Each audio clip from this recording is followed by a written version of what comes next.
right, what's up, everybody? Welcome back. Happy Skews Day to you and Memorial Day. Well, actually, you're watching this the day after Memorial Day, Tuesday, May 27th, 2025. We're filming this on Memorial Day at what time is it, Mark? 9:54 a.m. on the left coast, much earlier edition because I'm coming to you from my hometown, my old stomping grounds of Clay County, Tennessee. That's also the reason for the more lo-fi production quality. But I hope you can forgive me. It was either this or you just didn't get anything this week, and we didn't want you guys to go without. But that's what I'm doing. How you doing, Mark? Doing good, man. I went to a barbecue, Memorial Day barbecue yesterday afternoon, and there's a woman from the UK there who was like, I don't even know what this holiday's about. And I was like, well, it's for the dead troops. And she's like, what is Veterans Day? I said, that's for the living troops. And Right, then July 4th and Flag Day are also, we make them about war, even though they're not technically about the troops. right.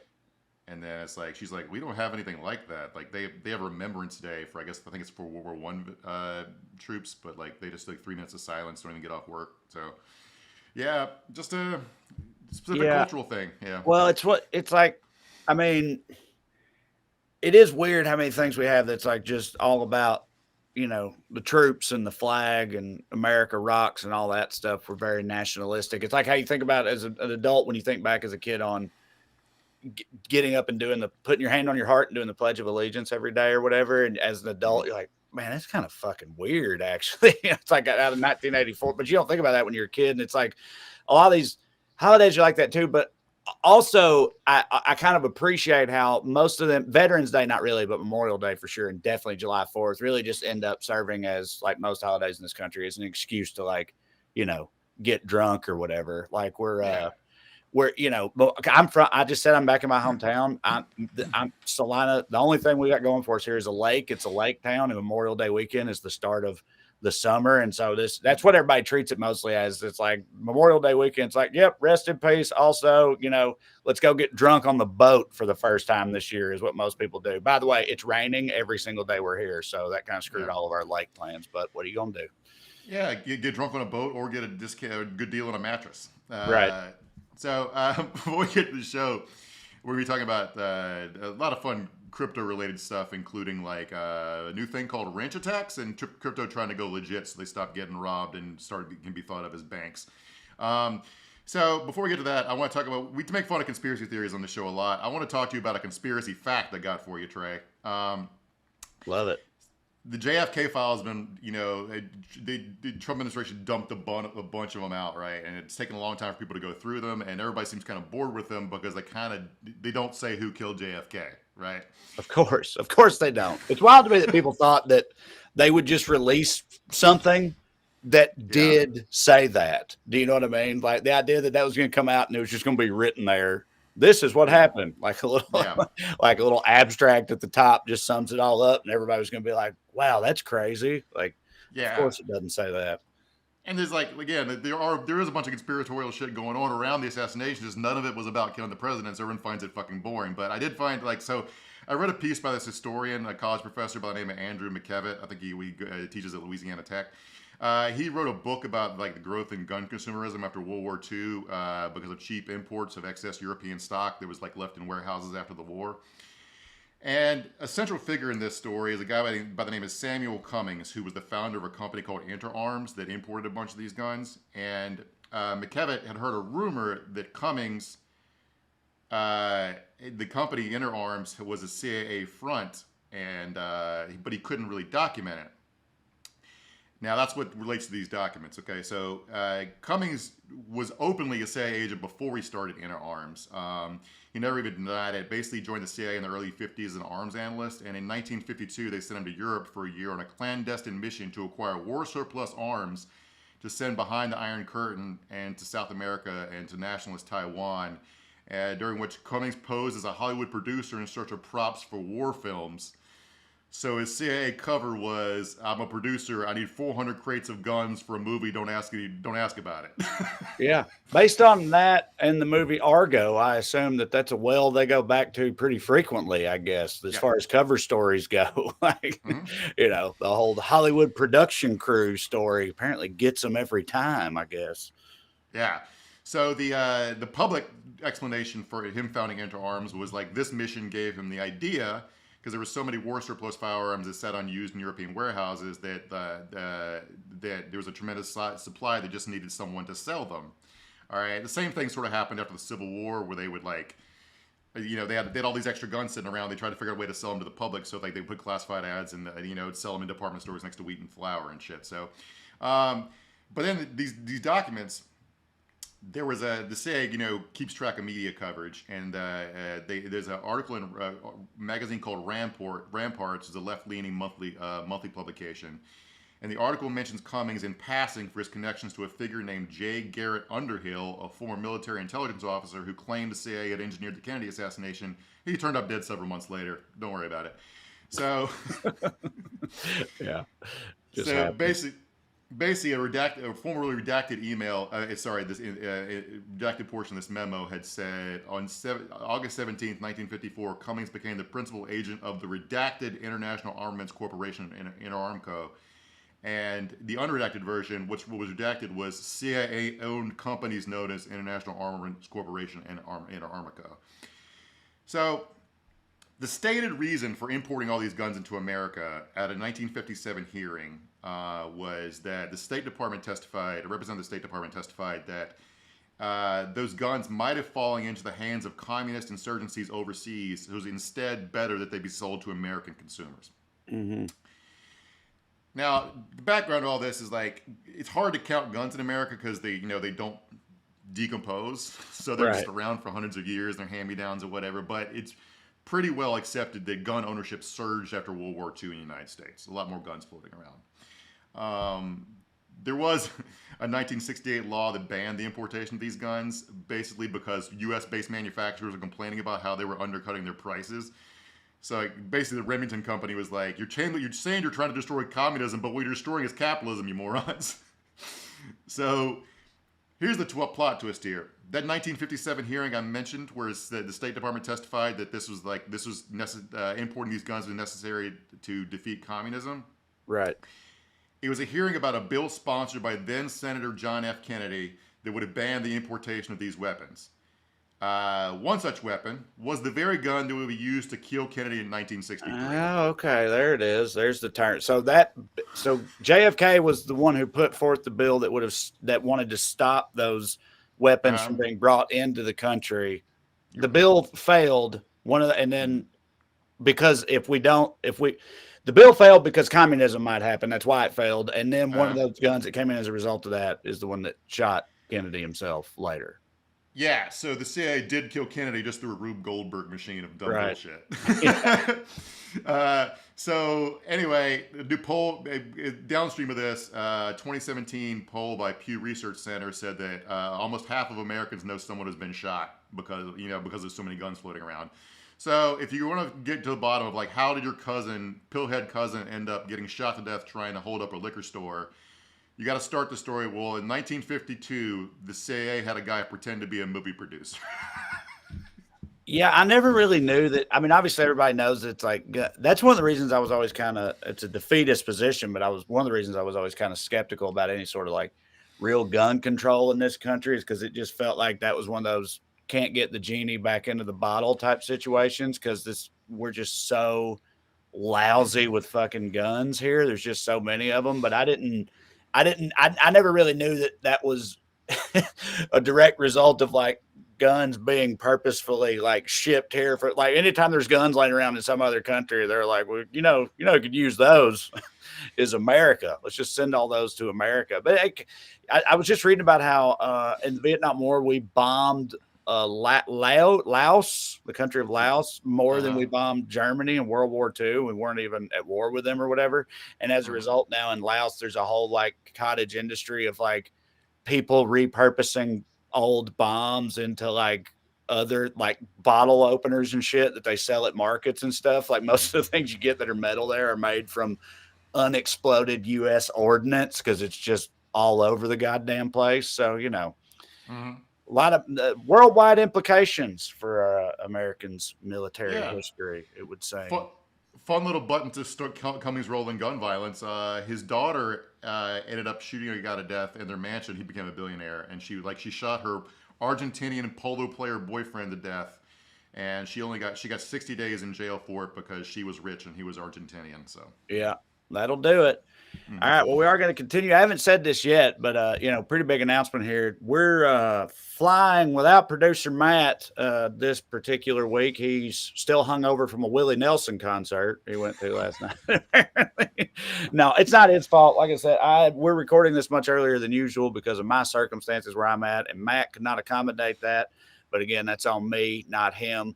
So what limited producing does happen this week will be at my fingertips. So excuse me for that. This is Weekly Skews. Before we get into it, I want to remind y'all, if you want to see me do stand-up comedy live and in person, you go to TreyCrowder.com and check out my upcoming tour dates.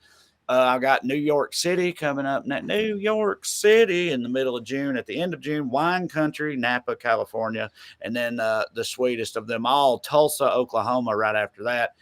Followed up with a lot of other great places in the near future around the summer, through the summer. Go to TreyCrowder.com to check out all those. You can also find a link to my most recent special, Trash Daddy, on there.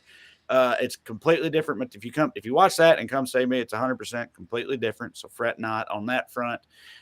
So check all that out. Also, Matt has a new thing going on the audio feed of this show. So if you watch only, consider going and subscribing to the audio portion, because there's an audio exclusive piece of bonus content that Matt is doing called Good Skews. So it's focused. Again, we bring the despair, the hopelessness. It's what me and Mark do week to week. We're your weekly source for that impending doom. And then Matt, he has some good news that he digs up somewhere. I don't know where the hell he finds it. But anyway, that's what that is. And then finally, you can support the show and get more of it in your life by signing up on Patreon, weeklyskews.com/more. $5 a month to get 2 full-length bonus episodes this show, but more of it, so you can get some extra episodes and support the show in the process. So we appreciate you watching. As for the show this particular evening, as Mark said, it's all about crypto crooks and the world that they inhabit, and we'll get to that a little later. But first, we begin, as always, with the Daily Dumbass. Trey, graphic, please. Look at that. I did it. All right. Now, all right, for today's DD, poor people for not knowing how normal it is to attend parties that are basically just the Met Gala for incels. This is a guy walking into that big Trump coin dinner that they had recently. Okay, here we go. Hope this works.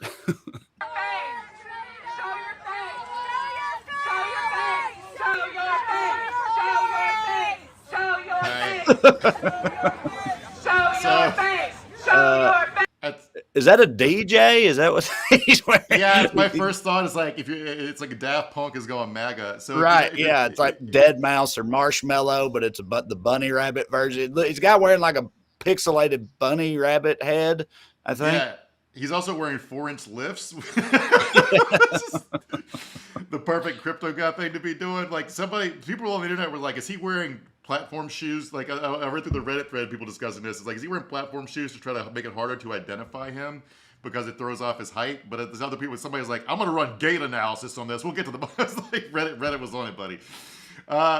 So yeah, this is Trump's memecoin dinner. Let me read here from a story from Wired about this. As U.S. President Donald Trump left the stage at his golf club near Washington, D.C. on Thursday night, he pointed to the crowd, brought his index finger to his temple as if to say, "You know what's coming," then began to dance. To the beat of YMCA by the Village People, Trump shimmied, gyrated, and pumped his arms above his head. More than 200 people attended this thing, and they had bought an average of $1.8 million each of Trump coin. Right. I saw some of the reporting. First of all, I saw the pictures of the menu offerings, and I saw people complaining about, they felt disappointed in what they got out of it. I don't know what they're expecting to get out of it other than just like grifted. I mean, the fact that they even got to come there at all, I would think. I'm surprised to even let them do that. But yeah, it's still funny to me that people get blinds. Although, to be completely fair to these people, I guess I do understand if you're like, well, that's what you do. You give him a lot of money and then he likes you, right? So if I gave millions of dollars to him in the form of this, then maybe he'll like me now, and I'll get something out of it. But it doesn't work out that way for everybody. Yeah, I mean, over and over again, people keep thinking they're on the inside of the con, and they realize Right. they're on the outside of the con, Right. right? Yeah. Exactly. Yeah. And like, so yeah, one of the complaints was they just told these 200 people and spoke to like 20 of them. All of them were going to try to lobby him for different financial stuff, and they felt robbed. But yeah, you brought up the food. Like, it looked like the filet mignon was one of the offerings, but to me it looked like pot roast with like an ice cream scoop of mashed potatoes. Yeah. Um, Let me quote here: to celebrate winning the place at the dinner, winning a place at the dinner, TikTok prankster Nicholas Pinto had spray painted "Hold Trump coin" onto the chassis of his blue Mercedes G-Wagon. But hoping to win credit with the crypto heads, he rode his Lamborghini Urus to DC instead. It was the worst food I've ever had at a Trump golf course, says Pinto. He had it, he left hungry. Dude, Trump, he doesn't believe. He knows this stuff makes him money, but doesn't he was anti-crypto until like 15 minutes ago. Remember? Yeah, I don't even. I mean, I bet he doesn't even know. Outside of like you said, it makes him money by grifting off the rubes or whatever. I bet that's. I Mhm. bet that's pretty much all he even knows about it. I mean, to be fair, I don't really know shit about it either. But like, he don't give a fuck about crypto. He's not like. I don't think Trump is a crypto bro or anything. He's No, not like he just knows. passionate about it. He just knows Bear and watches Twitch streams that say it's cool, right? Right. So, quote, you believe in the whole crypto thing. A lot of people are starting to believe in it. This is really something that may be special. Who knows, right? Who knows, but it may be special. So, as far as who was there, dude, Lamar Odom was there. The Yeah. former NBA player, coke addict who got married on Keeping Up with the Kardashians. Yeah, that's the last I heard about Lamar Odom. He married one of those Kardashians, and I'm assuming Yeah, they've long since split up or whatever. But so, he yeah, traffics in crypto now. yeah. If I remember right, she broke up with Chloe broke up with him after he overdosed on cocaine at a brothel in Nevada. That sounds So right. Yeah. Lamar is running a meme coin called $Odom, which of course he is, which he's supposedly clean now. It's good for him. Congratulations. But there's nothing more cocaine coded than getting really into crypto in your 40s. Yeah. Also, all these like meme coins, like I know that there's some big time examples. It seems like they're always accompanied by the follow up coverage of how everyone who invested in them got screwed over in the end, or it amounted to like losing tons of money, like the Hawk Tua thing or whatever. But it's like, how many, like Lamar Odom has I didn't think Lamar Odom had the kind of like social capital left out there to like launch a meme coin and actually, grift off of that. No disrespect intended to Lamar. I'm just saying, I thought you had to have a bit of a higher profile than he had been keeping up in recent years to pull that off. I agree. It's sort of like out of nowhere. Maybe he was really good at basketball, but he was like a Yeah. bench player for the Lakers at his peak. Right. So also there was Justin Sun. Remember the guy that spent $6 million in the banana that made the Bangladeshi immigrant cry? Yeah. Yes. Yeah. How could I forget? Yeah. So if you forgot, I want to quote again who this guy is. He's the Prime Minister of Labraland, a self-proclaimed micronation that claims to own but does not control a small region on the Danube River floodplain border between Serbia and Croatia. I just have to say that every Right. time because it's Libertarian paradise, right? Is Yeah. the pitch for it. Yeah, so I guess that means we extended diplomatic recognition to the micronation of Labraland. I don't fucking know. So, Sun said at this thing, quote, I appreciate everything the Trump administration has done for our industry. So what have they done? Let's get into it. All right. All right. So Trump's crypto czar, David Sachs, was all in on passing this bill that the Senate just pushed forward called Guiding and Establishing National Innovation for U.S. Stablecoins Act, a.k.a. the Genius Act. Shoot me in the head. I always wonder how long they spend on that part of it, of coming up. They get a whole team of interns around a table and they can't leave or eat or use the bathroom until they come up with the perfect acronym for all these acts. Because it's like they all got to have one. It's like, I know that was it Cory Booker has that the Marshals Act or whatever. Did you see that one? Which is like, that would be a good thing. It's like basically taking the U.S. Marshals, whoever has like jurisdiction over them, removing them from the executive agency so Trump couldn't like weaponize them or whatever. But I mean, it's never in a million years going to pass. But it's that's the purpose of it, and it's literally called the Marshals Act, and that stands for like whatever, making America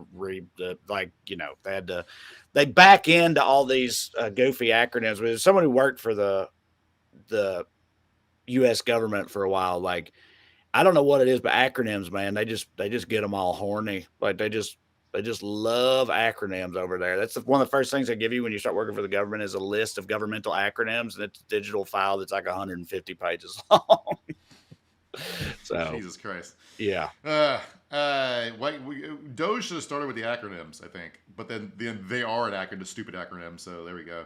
Right. So as far as why they need to pass this, like, it's not that the bill's entirely bad, although focusing on it's kind of stupid. But Tim Scott went on TV to say this dumb bullshit. If you got this video, Trey, which is like Yes, total I do. opposite for what reality is.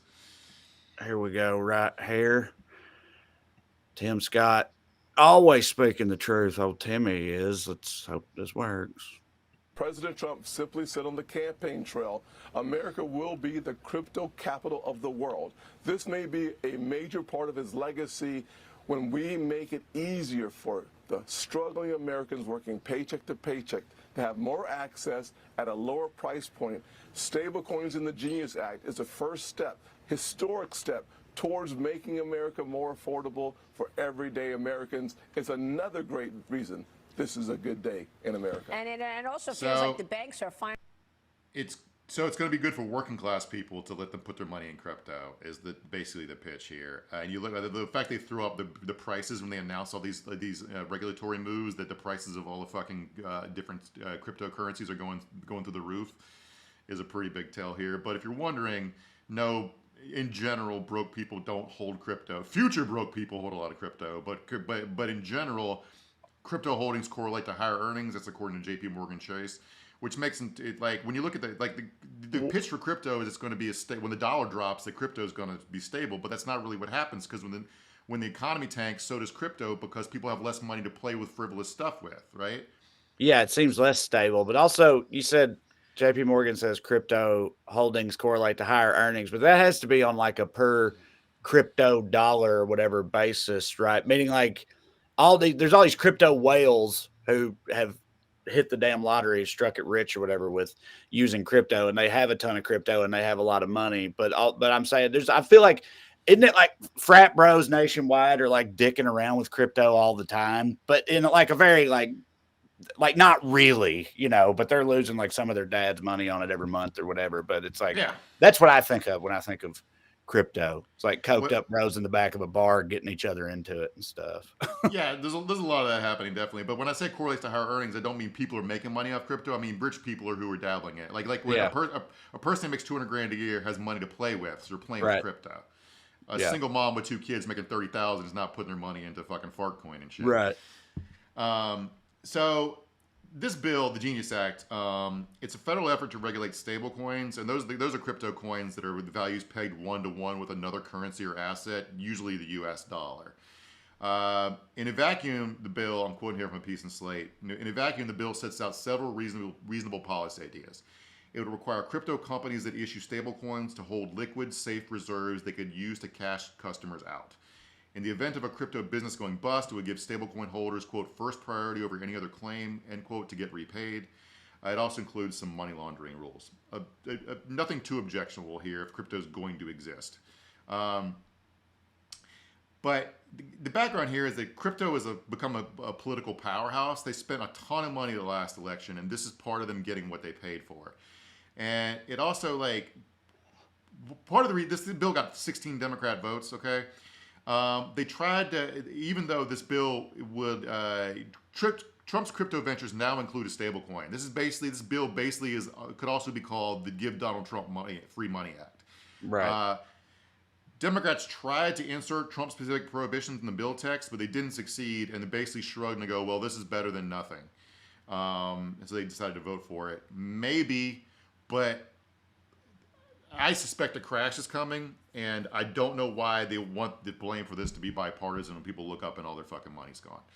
So, I'm always a day late and a dollar short with all this crypto stuff, but this, you named out some of the things the bill does. You said in a vacuum, and Like it would require crypto companies that issue stable coins to hold liquid, safe reserves that they can use to cash customers out. Like these seems like I don't know.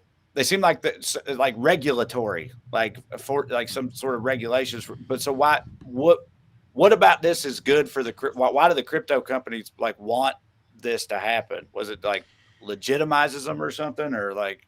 Yeah, it regulates them like their banks instead of like their it regulates them like their currency instead of like securities, which is what they want, because one of their big fights the Biden administration was Biden was trying to regulate them as securities, which they do not like. The business wants to shed its reputation basically as reckless and speculative, and it's a brand shift basically. It makes the product look more thoughtful and consumer focused, but also like the first thing you do when you're an established industry in America is try to increase regulation to make it more costly for competitors to get in the market with you. Oh yeah, well, I never thought about it that way. So you always just hear about like corporate capitalist tycoons pushing back against any kind of regulations or whatever. So you just think, and libertarian, big government, boo, boo, boo, all that. So that's just what you always think of when you think of these guys. But but you're right, that does make sense. You want just enough to keep like the little guy from being able to, play in the same playground. Like a lobbying group that represents plumbers would love to increase the price of new plumbers licenses. Do you know what I'm saying? So Democrats are also just afraid of the money here. Crypto took out Sherrod. They spent like $40 million, I think, to take out Sherrod Brown in the Ohio Senate race, and they also spent a lot less money to take Katie Porter out of the California Senate primary. So Democrats apparently, I'm not sure what they think. It's not like they're going to win over the crypto vote anyway by pretending to be okay with it and pass half-assed bills. But they seem to think they have to win the votes of like Mark Andreessen and the Winklevoss twins. And being scared of the Winklevoss twins is one of the most embarrassing. 18-year-old Mark Zuckerberg was not afraid of the fucking Winklevoss twins. Are they crypto tycoons now? Yeah. The Winklevosses? Yeah. Okay. Yeah. So I didn't even know. Which one are they? Are they like... I forget. I don't care enough to fucking figure out how to follow it. But I do know they're big crypto guys now. But stable coins are also like a gateway drug into the rest of crypto because they present like they have a safe face. They do not have a safe face, but like they appear like they do. So it's more likely to get people who are like sort of crypto skeptical, but like want to try it out. So that's even the next stable coin. So it's been like people, I mean, like me, I think of crypto as like, wildly unstable and all over the place, and also kind of like a meme itself, or almost like a joke form of money. And they're it's like feels untrustworthy. So this is them like trying to pivot into like a legitimate currency, money you can trust. It's not like just made up whimsical digital computer nerd stuff. It's like your grandma can have crypto if it's stable coin. I have a hard time, like, this is sort of like, it's hard to mentally categorize this, because why would, like, if everyone's getting their money in crypto, who's earning the real money that backs it? Right. So like how can this be? It feels to me that we've created like a secular sort of prosperity gospel, where like if you have the right grind set, then the digital god will just bestow you with wealth. And I have a hard time like figuring out how anybody thinks this is supposed to work. But like, so one of the things is stablecoins kind of let the crypto exchanges pretend to be banks. Coinbase, for example, has a new program that allows users to take out instant loans in dollar-like stablecoins. They can use those stablecoins to go out and buy other forms of crypto. Basically, we're doing pay-to loans with crypto that I'm willing to bet you owe to pay back in fucking dollars. So yeah, this is going great.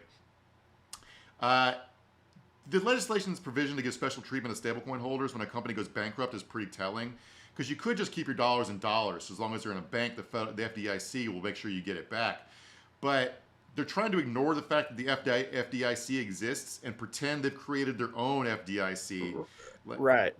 Yeah, that's what I was thinking when you said that one earlier about, I was like, so that's just like crypto's FDIC. That's basically what that is. But like, yeah, why not just, I don't know. How is it different than just doing regular bank shit? If they're trying to just turn it into regular bank shit or make it sound like that, well, I don't get what the appeal. Also, so these stable coins, like you said, they're ones that are tied one-to-one with like an actual currency or the US dollar or whatever. Like, but is Bitcoin, is that a stable coin? Or are these like, No.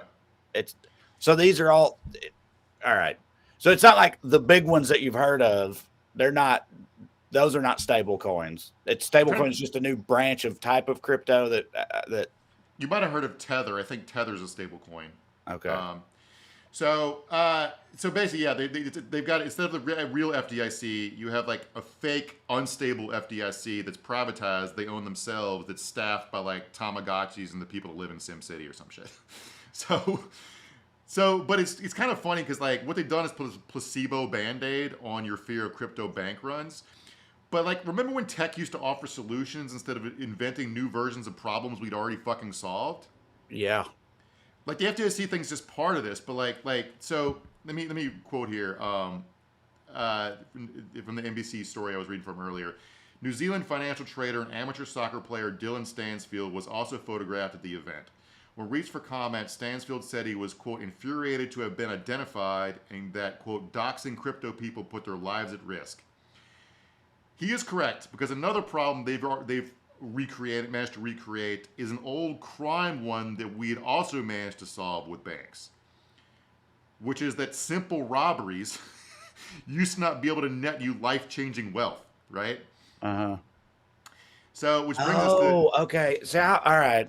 I almost asked earlier when we started with the Daily Dumbass and showed the, DJ Bunny Rabbit walking in there, like, I was going to say, it's like, I didn't realize that they even acted this. Like, I always got the impression like crypto bros are like real proud of it. Like they like get on TikTok with their new fleet of Lamborghinis or whatever. And they're like, they floss on people. Look what I did make on crypto. They start a podcast with other crypto bros and they're very like ostentatious about their newfound and unearned wealth or whatever. I didn't realize that they were like, trying to live in the shadows, but right. And just now when you said that, it's like, oh, that puts our lives at risk. I was like, what is he talking? But it's because of that. Like, it makes them like, because they're like, they're yeah, talking about relearning old lessons, right? So like they're starting to learn why old money people didn't flaunt it so much, right? Because these guys all want to be influenced as well. It's probably how they make most of their money is by influencing, not by doing crypto stuff. But they hop on and be like, "Yo, dogs, we're taking ass coin to the moon." Right. While I'm live streaming from my infinity pool at 123 fucking Rob Me Street. Right. Right. Yeah. No, I never thought about that, but that makes a ton of sense. Yeah. So on that note. I wanted to talk about this piece in the Wall Street Journal had the other day titled "Severed Fingers and Wrench Attacks Rattle the Crypto Elite." Basically, wrench attacks. To be fair to the crypto elite, that would rattle me too. Severed fingers and wrench attacks. That's pretty rattling series of words there. But anyway, go ahead. So, it's a quote here, a wave of violent abductions around the world, including in the U.S., targeting crypto executives and their families. Victims have been pistol whipped, abducted, and in two cases have finger severs. Damn. And they're collecting millions of dollars in ransom money, basically. Yeah, dude, this part of this is kind of blowing my mind because this makes all the sense in the world, but I had not thought of this, part of it until now, but it checks out. There's going to be a movie about this at some point, some sort of like, crypto home invasion thriller or something like that. Yeah, I bet you there's probably 10 already in development. But yeah, so authorities have dubbed these wrench attacks because they're very, very simple. It's just you inflict pain on someone with a blunt object, and it's totally unsophisticated. So basically, another problem we'd already solved that they're recreating is that hitting someone with a wrench to get life-changing wealth is like right. Yes, they were all they thought about it and were worried about being hacked. You know what I mean? Like hackers using computers to take all their money or whatever. They didn't think about some dude just breaking in their house and beating them with a wrench until they give it all to them. It's like the most classic form of that. Hacking used to be the problem, but what they did was they took their digital wallets offline in favor of physical devices, like putting their Bitcoin like a thumb drive. That's how that guy, remember that guy we talked about? Yeah. Lost like hundreds of thousands of dollars in a landfill somewhere. Yeah. Yeah. So that real world crypto crime bypasses, they made it simpler than hacking. So they basically kind of miss hacking. A story came out yesterday, I think, where this happened in New York. A cryptocurrency investor from Kentucky tortured an Italian businessman with a chainsaw in a sadistic weeks-long extortion attempt to gain the password for his accounts at his $74,000 a month Manhattan apartment. The Italian guy managed to escape, get away, and call the cops. I saw the video of they arresting the crypto torturer guy in a naked. Had a bathrobe open, buck naked, with his dick flopping around. Everything about this whole environment is so farcical. Also, it's funny to call that guy a crypto investor. It's like, is this how he? This is how his portfolio is formed. He just tortures people who have crypto accounts until they give them over to him, and that's his version of investing. Al Capone was an alcohol investor, Trey. Yeah, right. Since being taken captive, the businessman had been bound with electric cord, tased while his feet were put in water, pistol whipped, forced to take cocaine, and threatened to have his limbs cut off with an electric chainsaw. Jesus, was this guy playing Huey Lewis in the news while he was doing all this stuff? Good Lord. That's an American Psycho reference for anybody who doesn't get it. I didn't get the reference, but I just thought I'm a big fan of Huey Lewis in the news. I thought it was funny. Oh yeah, no, that's Patrick Bateman. He plays, old 80s pop song and shit, and talks about it while he tortures people with a chainsaw and all these other implements. So basically, what needs to occur to them next to reinvent is, I guess, safety deposit boxes. They can put their thumb drives with their Bitcoin in, right? Because I feel like what they're gradually coming to the realization of is why ATMs have cash withdrawal limits. Yeah. Because if you kidnap my wife and tell me to give me all my money, I'm like, okay, it's going to take me a month because I got to go get it in $300 increments. Right. Yeah, they're realizing the reason that a lot of these financial institutions, the way they work, the way that they do, or how they came to be in the first place, or why a lot of that shit was necessary to begin with. All the stuff that they were trying to break away from with crypto, they're slowly starting to circle back to, because they're oh man, I guess some of that shit was a good idea. It's somebody gave them smelling salts, and they woke up and wait a minute, I live in a society. Yeah. So let me quote here from a guy named Jameson Lopp. Jameson Lopp, of course, he's the co-founder of a Bitcoin company called Casa. Jameson Lopp. Quote, a lot of people are getting to the hide your gold under the mattress level of security. So okay, again, they're trying to figure out, they're learning why wealthy people keep their lives secret, why banks have withdrawal limits, why the FDIC exists, how to buy Congress. It's we're doing a speed run of American late stage capitalism through the lens of this one industry. And these dudes are really fucking panicking, getting. Let me describe another robbery here. Let me quote here from a guy named Killian Desnos, who's an online gambling influencer under the name Tifours, which is French for partier. He's well known for his YouTube and Twitch streams when prosecutors say a person posing an Amazon delivery driver rang his father's doorbell in a small town in northwestern France in August 2023. That person and an accomplice forced the father into a vehicle and soon sent Desnos a ransom demand video of his father bound with a gun to his head. Desnos, let me go here. Flexing on the internet wasn't a good idea. I realize that now. He wrote on X. Right. Yeah. Now he's flexing his newfound wisdom about the virtue of privacy. But to be fair, that's also completely on brand for them. Again, I only ever I've heard people say about other topics or the Kardashians or whatever. Everything I've ever learned about these people has been against my will. But the crypto bro and their whole thing and the influencers and stuff, flexing about their wisdom is a huge part of it. They all act because they got lucky and got in on the ground floor of fart coin and got out at the right time and walked away with $1 million that they fucking, pulled out of the ether like that. They act and talk like they fucking, went and meditated with a shaman at the top of a fucking mountain, surrounded by monks and shit and that's the way they go and get in their spray painted G-Wagon and fucking white smoke it out of the parking lot or whatever and act like they all pray to Aaron Rodgers and that type of shit. It's it all checks out. But yeah, no, it's like I said, it never occurred to me. It always occurred to me how douchey and annoying and stupid that all was, all the flexing and all that. And shallow and everything, but I never really thought about how it could also get your fingers chopped off and your ball Mm-hmm. sack tased. So, and all But your money stolen. So, you know. But yeah, but the fact, like, I can't believe I'm just now finding out about these because these kidnappings and stuff have been going on for so long. But all the Yeah, I crypto didn't guys, know either. Yeah. yeah. So but the crypto guys have all known about it for a while because it's in their world. So like when I think they're trying to turn towards legitimacy is also part of this happening, right? So like at least 5 crypto related abductions have taken place in France just in recent months, and there have been dozens of other recorded cases around the world in the last year. An Australian crypto billionaire narrowly escaped abduction in Estonia last July by fighting off attackers who posed as painters.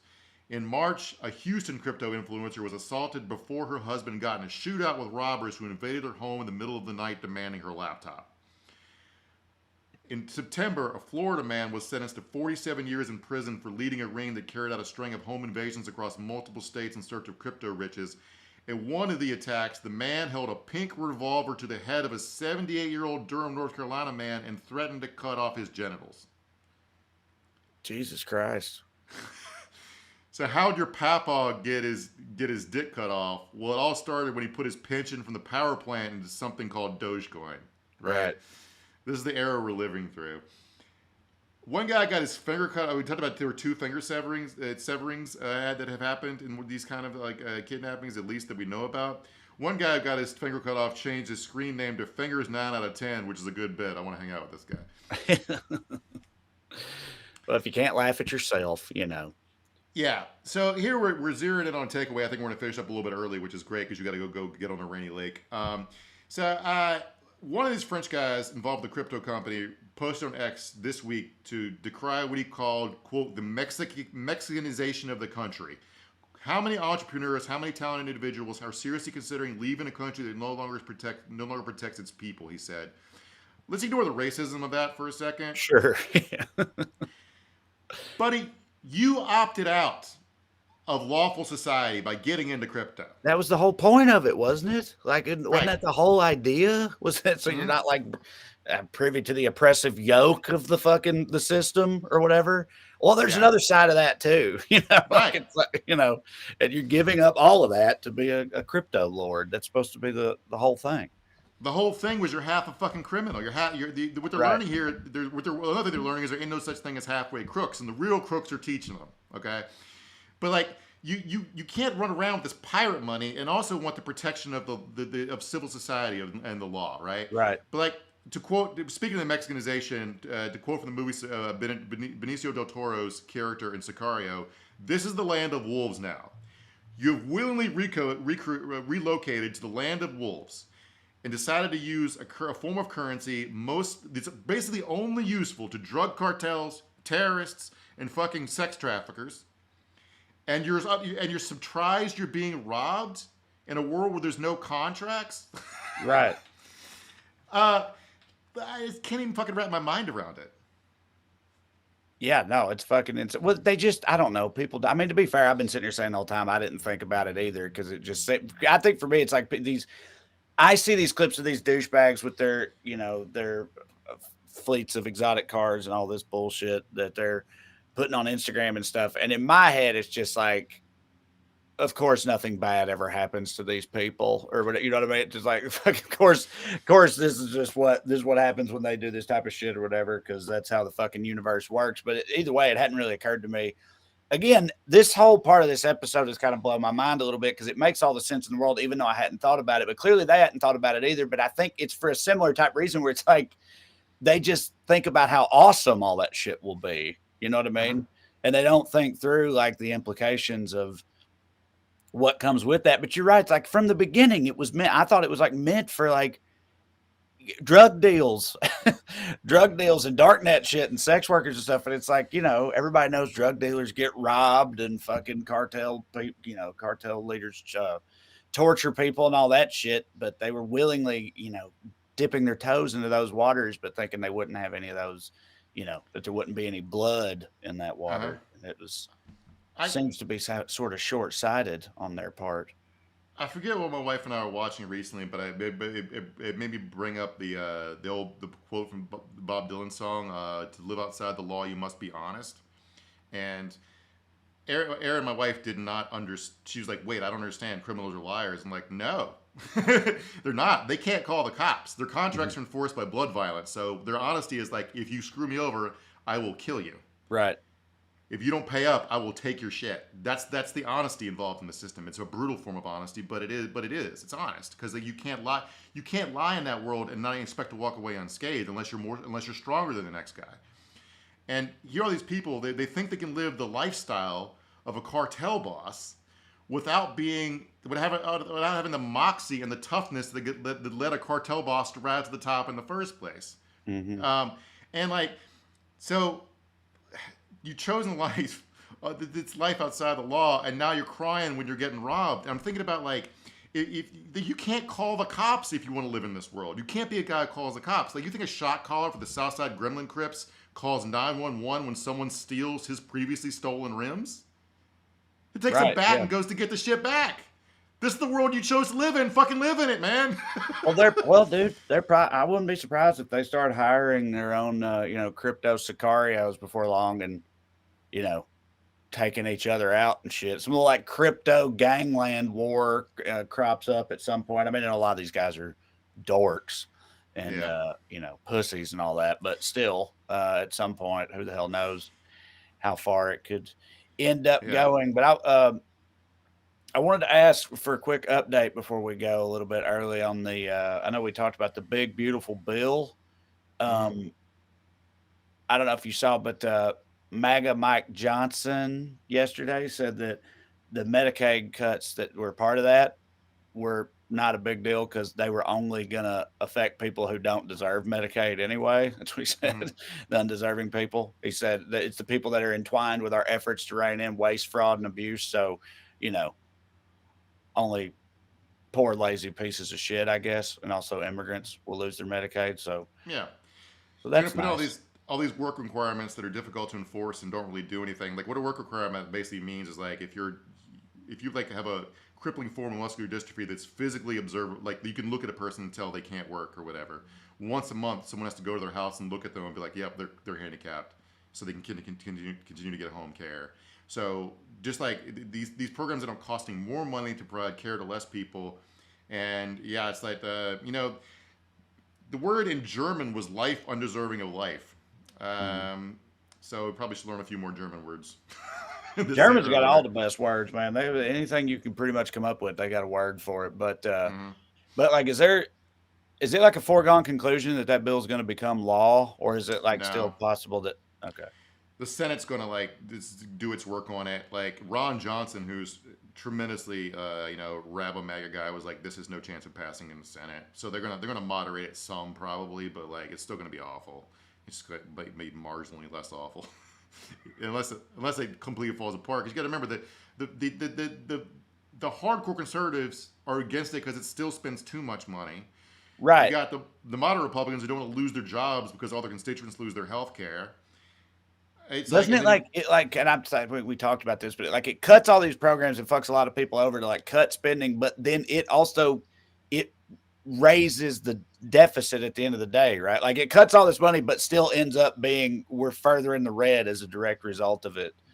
In spite of that, because we're going to spend way less on human beings, but spend way more on defense, immigration, enforcement, and tax cuts for rich people who don't need it.